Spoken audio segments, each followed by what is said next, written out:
Welcome to Writer's Life, an ongoing conversation with writers, authors, and folks in the publishing industry. I'm your host, Marvel Harrison, Publishing Director of Mimbres Press of Western New Mexico University. It is a pleasure to share a conversation today with author Shirley Melis. Shirley is a longtime business writer, travel writer, and newspaper columnist who traveled the world interviewing everyone from, and I like this part, busboys to heads of international organizations before launching a career in public relations in Washington, D.C. It is a pleasure to have you with us today, Shirley. And can you start by just telling us how you started out as a writer? Oh, Marvel. Well, let me say I'm glad to be here and to have this opportunity to talk about myself a bit. Well, let's see. Uh, I was a business writer for a long time, and excuse me, I'm, um, I'm and I did freelance writing, but business writing, a lot of travel writing, and it was very late in my life when I sort of delved into my personal life to write a memoir. I mean, what I had planned to do when I retired was to write about women between the ages of 60 and 90 who feel they're wise and feel pretty good about themselves, but that's on the back burner. And I was compelled to do this, to write this. It was after the death of my first husband. Well, Shirley, I'm thinking you did write about a woman with confidence between 60 and 90. You just happened to start looking in the mirror, which I think is terrific. And your memoir, Banged Up Heart, you took your writing in a completely new direction, delving deeply into your personal story of finding love late, finding love, losing it early, and discovering the strength to choose to love again. But I'm interested in knowing more about this fascinating odyssey you've been on. Well, maybe I should just say a word about that part of it, because when I started writing,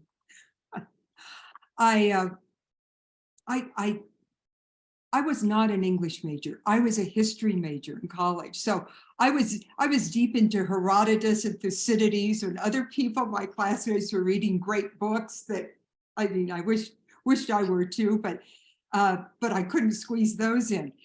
So, but I did enjoy writing papers and what one has to do to go on in the academic life. Any case,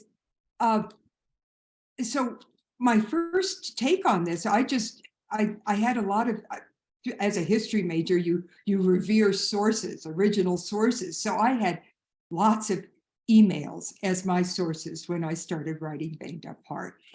And I just wrote like a demon. I mean, and I showed my goddaughter, who's an author in her own right for middle school age children.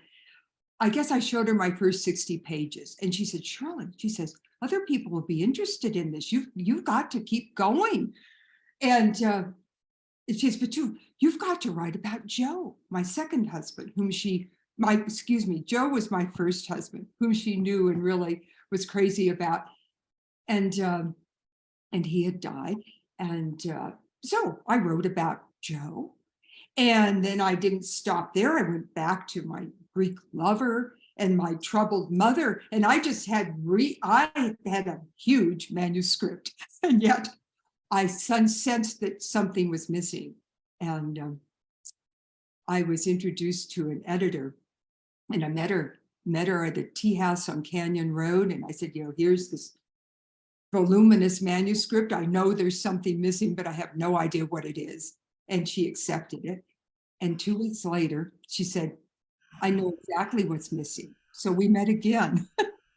And she said, "For starters, you have 3 books, or 3 or 4 books in one." And she said, "I've made a note of how many pages in each, and I suggest you go with the one with the most pages, because I think that's where your energy is." So that's what I did. And then I sort of layered in some of the other bits. And that was, so there was a very critical other part that was missing. Well, I had too much stuff. And then what was really missing is that I had told the external visible story, and I had not gone into the emotional aspect of this, nor the reflective part from where I am now. So it was a steep learning curve. I really had to learn the craft of novel writing with scenes, characters, pacing, and it was challenging. I loved it, and I was determined to somehow persevere and do this. And with Morgan Farley was my editor and a very able guide to help me get to what I needed to reach.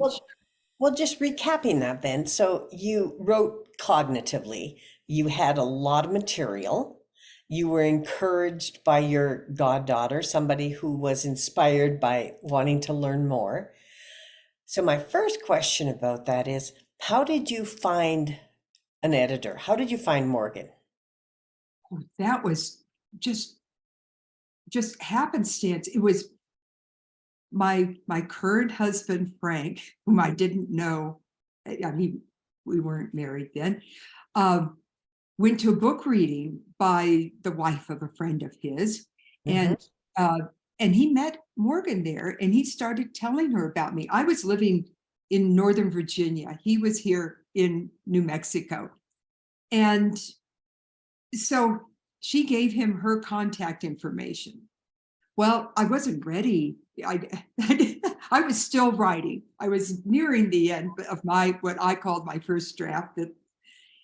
And about a year later, I called Morgan, and that's, I didn't know whether she would accept, or take a look, but that's how I found her. It was just a happenstance, a Well, lot then, of happenstance. yes, it sounds like a really fortunate connection there.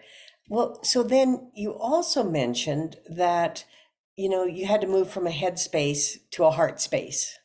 That's a good And way. Yeah. and um, how did you do that? Because I think that that's something that many of our listeners could learn from. It's like we know the technical aspects of putting words to paper, but when and how do we integrate that heartfelt space? It's a really good question, and it may be different for different people, but Mhm. I find, um, and I should say, that I'm now writing another memoir, and this is about a period in my 20s and 30s, a long time ago, and I have to get into that zone of feeling, and I do have letters that I'm using, um, but it's almost a sort of a losing of your cognitive sense, in a sense, to go into that, and and and and it's, trying to feel what's going on inside your body, and um, so it's not what you're seeing, it's not the external world, it's inside your reactions to what uh, to the external world. And so that sounds like that's what has been so key to the success of this book, of your memoir. And but you also said something about, learning how to create a scene and character development and, really creating a novel, even though this isn't a novel. But where did you learn to do that? How did you learn the craft of writing? Oh, I have to credit Morgan Farley with helping me to do that. Uh, Okay. I do.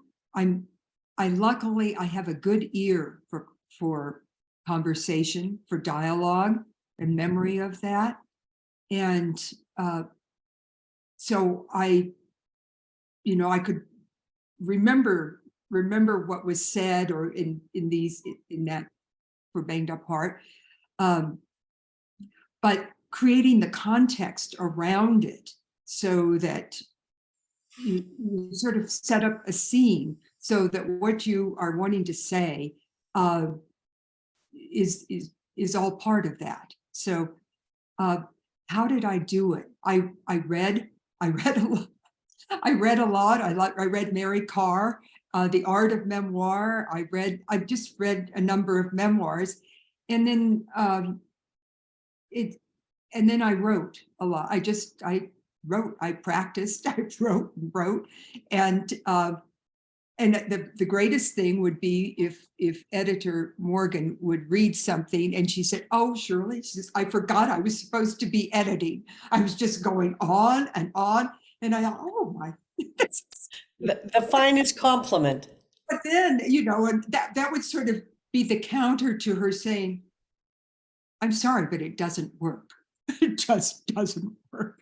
So it was reading and writing and doing a lot of the writing and reading. And the other, and also important was telling the truth. I mean, you just can't, at least you can't cover up. You have to go and say, "This is what happened." And that's how I was feeling, and let the chips fall where they may.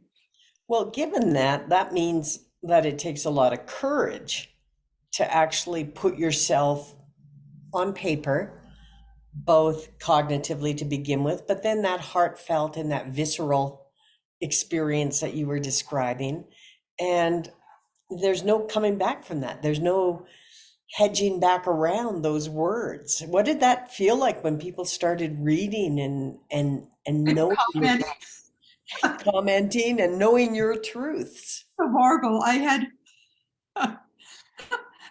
after the book was published, I did travel from place to place to do readings and signings, and one of them was in Bellingham, Washington, where one of my college roommates lived. And oh my gosh, she beat the bushes. She got out maybe 50 people on a dark and stormy night, and, and she introduced me. She said, "There are things that I never knew about Shirley until I read her book." And she did not elaborate. Okay.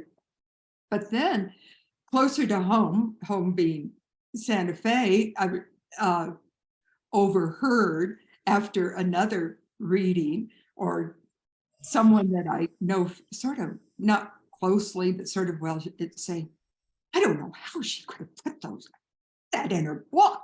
How could she have said that?" And I'm thinking, oh, well,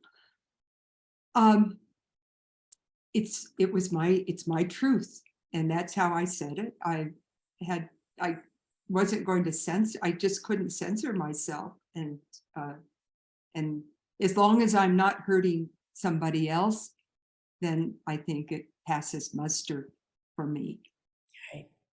I think that raw authenticity is really rare. And I believe that people are almost frightened of it because it triggers something in them about, well, if she was so stunned about what you would be willing to share, what does she have in her that isn't apparent? Isn't that interesting, Mar? I think that's very interesting because, we all we're visible, but then there's the invisible that somehow is at the core of our essence.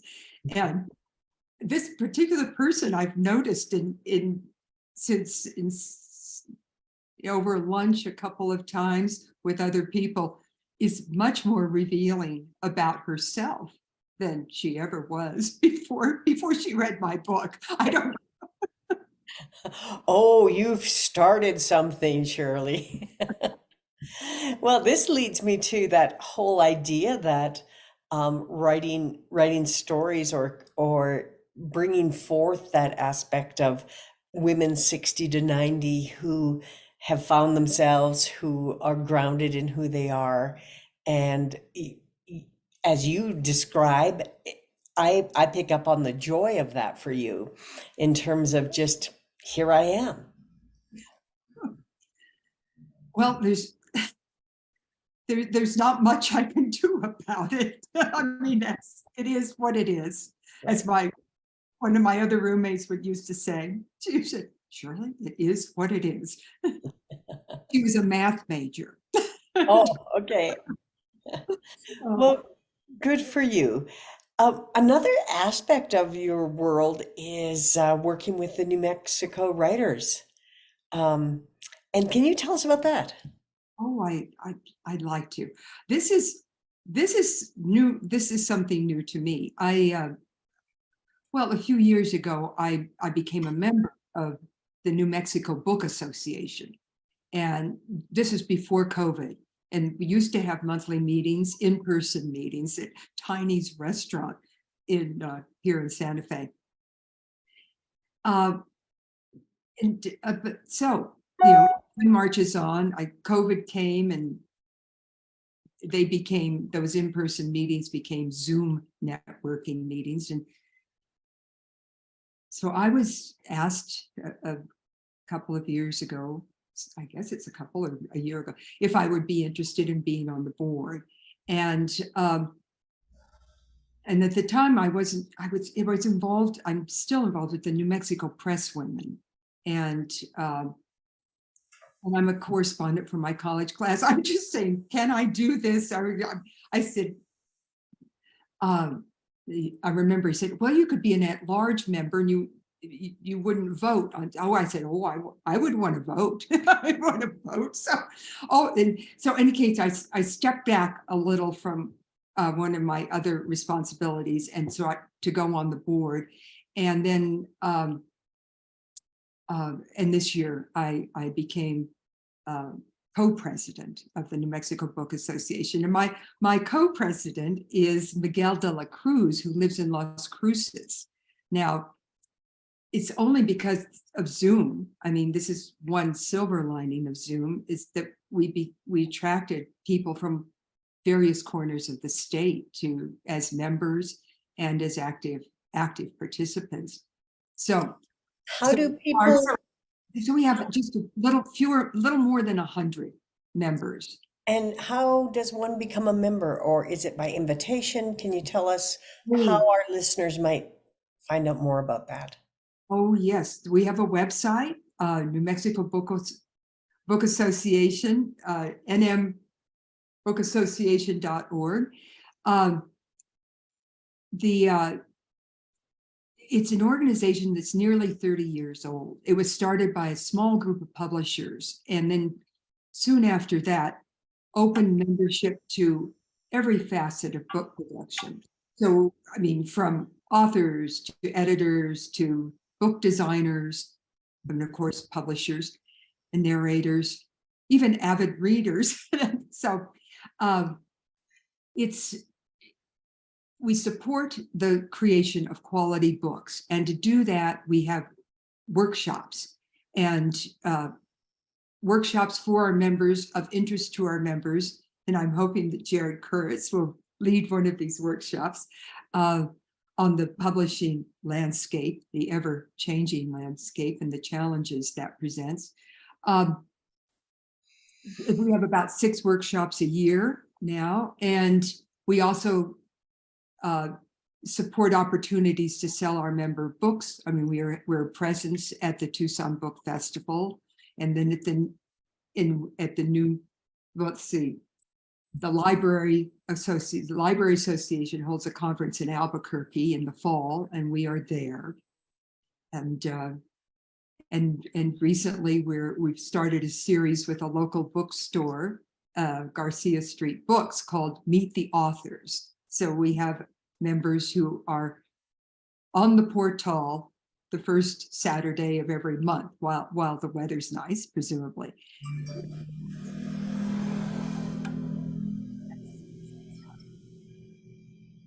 So that's, and we are looking for, there's something called the Southwest Book Design and Production Awards, which we sponsor. And entries are, right now, we're taking entries. And that also can be found on our website.